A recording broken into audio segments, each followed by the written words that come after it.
Hi everyone, I make Excel and PowerPoint templates to help people get ahead in their career and get the most out of their business or their organization. This one in particular is a project budget, or actually any budget, but the most powerful and the most wonderful thing about it is it's a budget versus the actual cost, and it shows it on this beautiful chart here. And there's a few little tricks that we'll do with Excel so that you can see how to actually do the budget versus the actual cost on this line graph, because it isn't as easy as it seems, especially when we're planning for each expense. Like let's say this is buying something here, and then it's every second row that we want to tally up. But the way this outputs is so beautiful, and then you've got this beautiful chart so that shows you exactly how much you had planned versus how much you are actually spending now, that you can show to your executives or to your customers. Let's get into the sheet. And of course, the first thing we're going to do is just fix up the template itself, do the coloring and the borders, so then we can dive straight into the formulas and the actual good stuff in our planned versus actual budget sheet. We'll make it a nice deep blue for starters, but we'll give this one a little bit of white just so that we know that people know that they can fill out this section. And we'll merge these cells together, give that a nice white as well, and just put them over to the left but in the middle and indent them a little bit. Now we can put our budget name in anytime we please. For our main heading row, I think we're just going to give that a nice light turquoise color, something easy on the eye and easy to work with. And we'll give a nice thick border around all of this just so that we know the boundaries of where we are. Now it's time to put the dates right up the top. And so what we're going to say in our first cell here is equals the start date. So we've obviously got to give ourselves a start date as well. So let's make it any date that we please. If we put that in, and maybe we can just change that up a little bit to suit.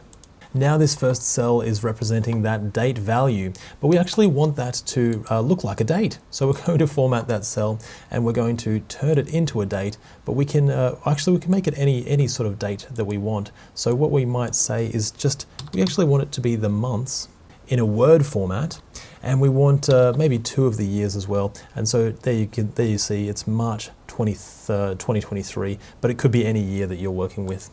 For the rest of them, we're going to use the eDate function. So eDate, and as you can see, this returns the serial number of the date that is indicated a number of months before or after the start date. So we want it to actually be a month, extra month every time. So the start date is going to be this one, the previous one, and then the months that we want to add, we'll just add 1 month to that. And as you can see, that's going on, and we can just drag that all the way across, and that should add the months, and that will give us a full year for our budget versus actual cost. Now it's time to look at filling out the actual sheet itself, and there's a few little tricks here. First of all, we're going to have to merge a couple of these cells on the left-hand side. Just the first 2, because this one is going to be our 1, and the numbers. We'll merge this as well, merge this one as well, and merge this one as well. And this is going to be the name of the item. So this is where we're saying we're buying something. All of these, let's put them up in the middle so that they look a little bit nicer. And this is going to be our budgeted versus our actual. Place it over to the right a little bit, increase the indent, and just put it in the middle as well. Now for all of the values in here, we actually want to format that, and we want them to be a currency. And we're going to click OK, and we can start putting a few values in here. Maybe we've got 5, 6, 7, and 8. That's the amount that we've budgeted for. And the actual amount that we've spent might be a little bit less. So $4, 5, 6, and $7, a dollar under every time. When we've got some values in here, then we can start looking at the totals on the side. So this is nice and easy to do. We're just going to use the sum function, and it'll be the sum when we open up our bracket of all of this row. Copy that, and then when we copy that down, we just want the formulas only. Let's make this one the accounting format, and that way that looks a little bit nicer.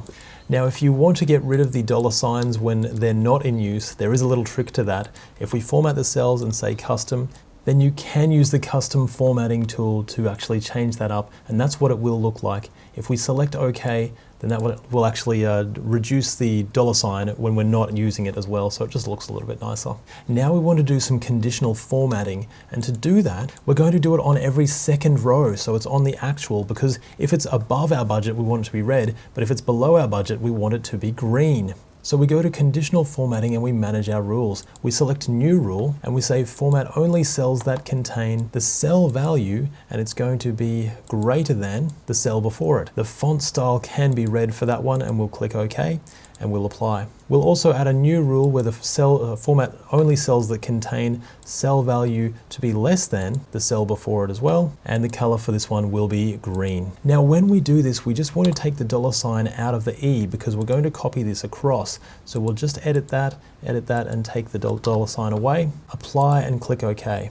Now if we take that and we select the format painter, and if we choose all over the rest of our other ones, then that's going to apply really nicely to the rest of our row. And when we've done that, we can see that each of these will change. So if we have $5 but we've budgeted, then we have actually spent $6, then that's going to turn red for us. So we can clearly see when we're going over budget. This is really great. But of course we want to copy this, and we want to copy just the formatting as well. And for each of those we can copy down the formatting. And if we copy that again, we're just going to select that. We can easily copy down the formatting. So if we select $5 here, but then we've actually spent $9, then that's going to be red for us. And so that's a wonderful way to show if we're on budget, if we're on track.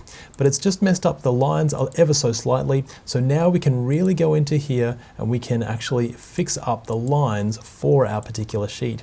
And if we take the view away and take away the grid lines, now we can see we've got that looking a little bit better for us. But we still want to put a border in between, so we're just going to select that as well. There we go. Now we're going to start looking at our total budget and our cumulative budget and our total actual cost and our cumulative actual cost. And we're going to do something a little bit sneaky here. We're going to just put the word budgeted for these two, and we can put that, but we can turn that white just so that it's hidden. And we're going to use the same for actual.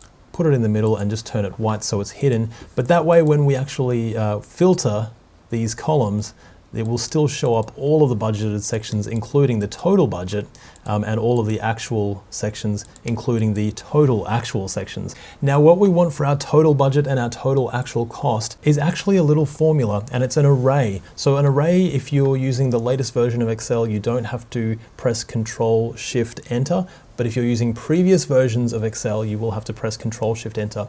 And what we're doing is we're using sum, so we're adding up all of the values, but it's only for every second or every first row for this particular one. So when we're dividing it by 2, it actually equals 0, and that's how we know every first row that we're going to use here is going to be the one that it's returning.